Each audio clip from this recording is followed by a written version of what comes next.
Matt Vella is in charge of the early preparation of many racetrack stars, including current champion 3-year-old filly Dame Giselle for passionate New Zealand owner Sir Owen Glenn. Matt's also preparing his first draft for the Inglis Ready2Race sale, and I thought it'd be interesting to find out what's important to Matt in preparing the next generation of thoroughbred athletes.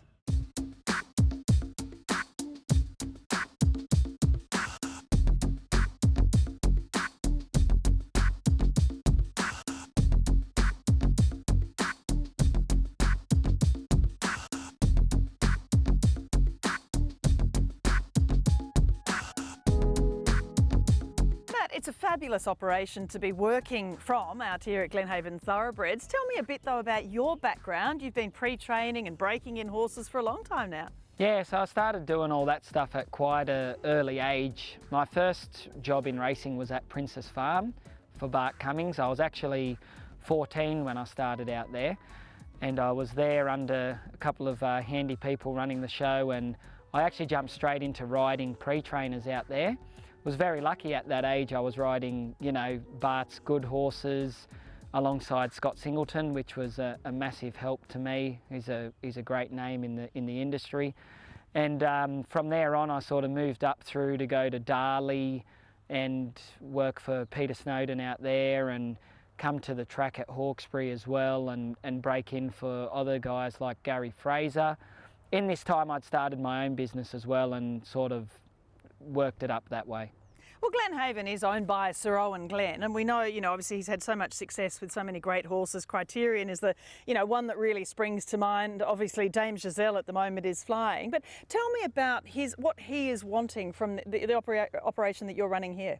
Yeah, so Sir Owen Glenn was a very good client of mine early days, and I used to break in and pre-train some horses for him, and he gave me the odd horse to train that wasn't up to city grade, just to give me a go. He's very big on giving young people a shot, and that's what he did for me, so I'm very grateful. And his entity just got that big that he said to me, I want my own facility and I want you to run it, and that's what we did. So it's been great for me, and very lucky he purchased this place, and it's an outstanding facility.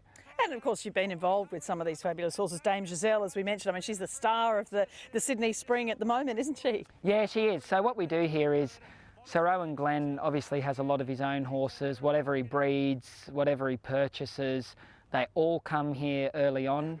Myself and my offsider, we get stuck into them and we break them in. And then from there on, they go to the allocated trainers picked by Sir Owen and the racing manager, Steve O'Connor. I'll have my little input in saying, look, this horse's attitude will suit, for example, Dame Giselle. I thought she was great for Mr. Snowden. And then from there on, they'll always come here for 3 to 4 weeks pre-training before heading back into the stables throughout their whole career. And now we're actually starting to train a few, and Sir Owen's given me some really nice horses to train. And yeah, the facility's just all round it's great for Sir Owen.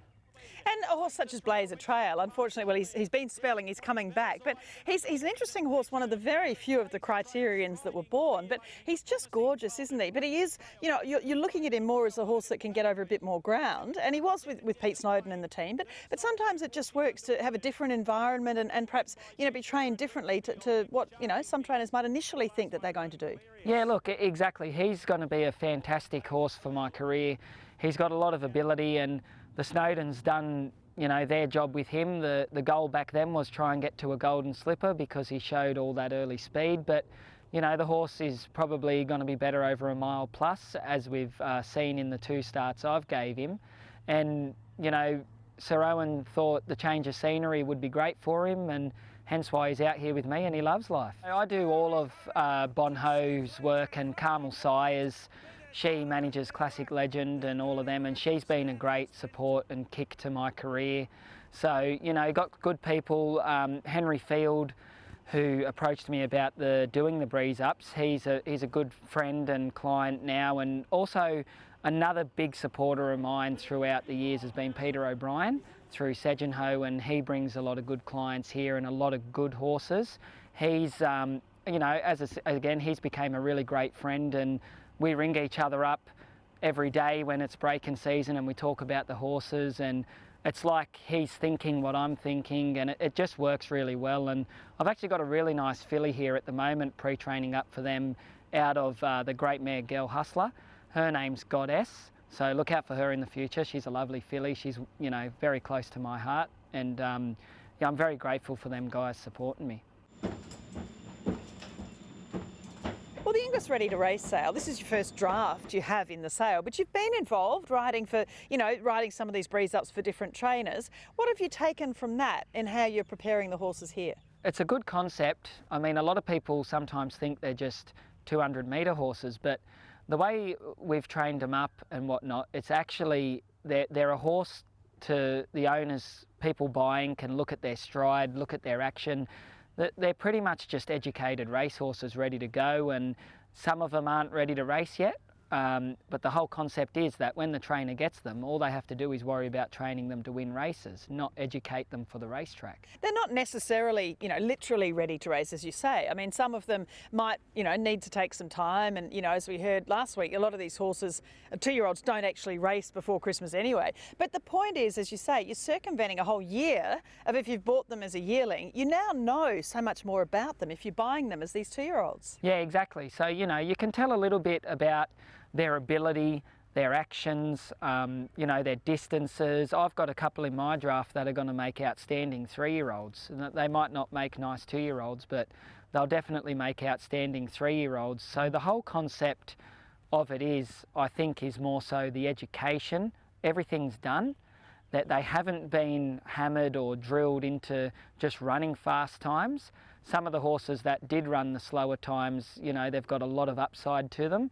So, yeah, I think it's a great concept going forward, and I want to be doing it for years. Well, looking at some of your main lots, really, I guess, that are breezed particularly well. Lot 35 was your fastest by Capitalist from Lady Sniper, this gelding from a mare that won the Gosford Guineas too. These horses were specifically purchased for this allocated sale.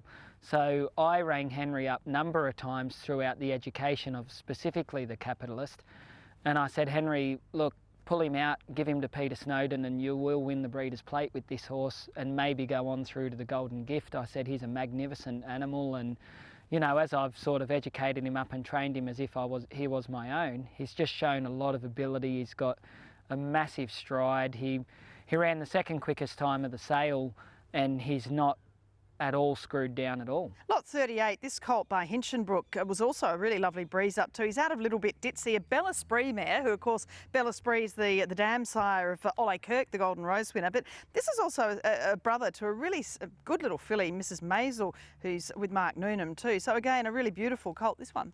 Yeah, I love him. I really, really adore this colt. The amount of improvement this horse has made from his first little breeze up till sale day was unbelievable. And Rob Ralston rang me up and he gave me a couple of horses to breeze up as well. And this is another prime example of a nice horse that's going to run 6 to 7 furlongs, showing speed over 1 furlong. That's going to be a after Christmas colt and potentially be a very good colt. Lot 226, well, this is another one by one of Henry Field's Newgate Farm first season sires, Flying Artie, the Coolmore Stud Stakes winner. This colt's from Exceed and Excel mare, Excellent Lady, and is a half to Petite Falou, who won the Quisette, the Cap d'Antibes, and was a really good little race filly. So again, a really up and running sort of colt, this one. Yeah, he's a lovely horse, and Henry and Mitchell Bloodstock gave him to me. I was absolutely rapt. I thought, the quality is unbelievable. He's a great type, he stands up well. He's going to want 7 furlongs. Again, to see a horse, like him breeze up so well, it was really, really good to see, and he's quality moving forward. So just another prime example of a horse that is going to be better probably after Christmas. Lot 203, this one's for James Harron by Not a Single Doubt from the Lonhro mare Coco Miss, and close relation to a Golden Slipper winner in Stratum. What do you see in this fellow? Yeah, I love him. He's got such a big action, as you can see in the breeze up, and really, really immature. He's going to be definitely 6 months away, but the ability's there. He ran a nice time, and he's just got a very good nature all round. He's one of the ones that handled the whole process very easily, so he's definitely going to make a nice racehorse in time. Lot Lot 39, this colt's by More Than Ready, who's been a fabulous dual hemisphere sire from an Oconee mare Loved Up, who won the Scone Inglis Guineas, won 6 races as well, and a close relation to a handy filly in Liesel too. And interesting to see, you know, a lot of these horses entered for this sale are nominated for the Blue Diamond and the Golden Slipper if they do get up and going as 2-year-olds. Yeah, exactly. And as I said, some of them are actually ready to go. Some of them are ready to go straight into work from the sale. My draft especially, they've had a little break now since the breeze up, and they're going to come into the sale and be ready to head straight to good trainers. And this colt specifically, he gives you a really good feel, and I thought he breezed up quite well, and around Christmas time he's going to be in his element. We've got a month for the sale. Let's let them freshen up, let their heads relax a bit, get a nice pick of grass. They're still getting stabled overnight, rugged up, getting treated obviously well out at the spelling farms, and that just allows the trainers that do want to push their ones that they think, like the Capitalist Lady Sniper, for example, he's definitely a pre-Christmas horse. You know, he's ready to go into work. He hasn't been sitting in the box getting sour on it all. And it is a real team effort too, isn't it? You must be kind of nervous and excited, and your whole team here heading towards, you know, your first draft at the Inglis Ready2Race sale. Yeah, so it is, and I'm very, very lucky. I've got a good team behind me, and as I said, it's our first year drafting them, and we've been that impressed with the process that we want to be a long-time members for years. And I've got the right people with me. I've got, you know, very good riders and a good foreman, and it just works well. It just really completes what needs to be done.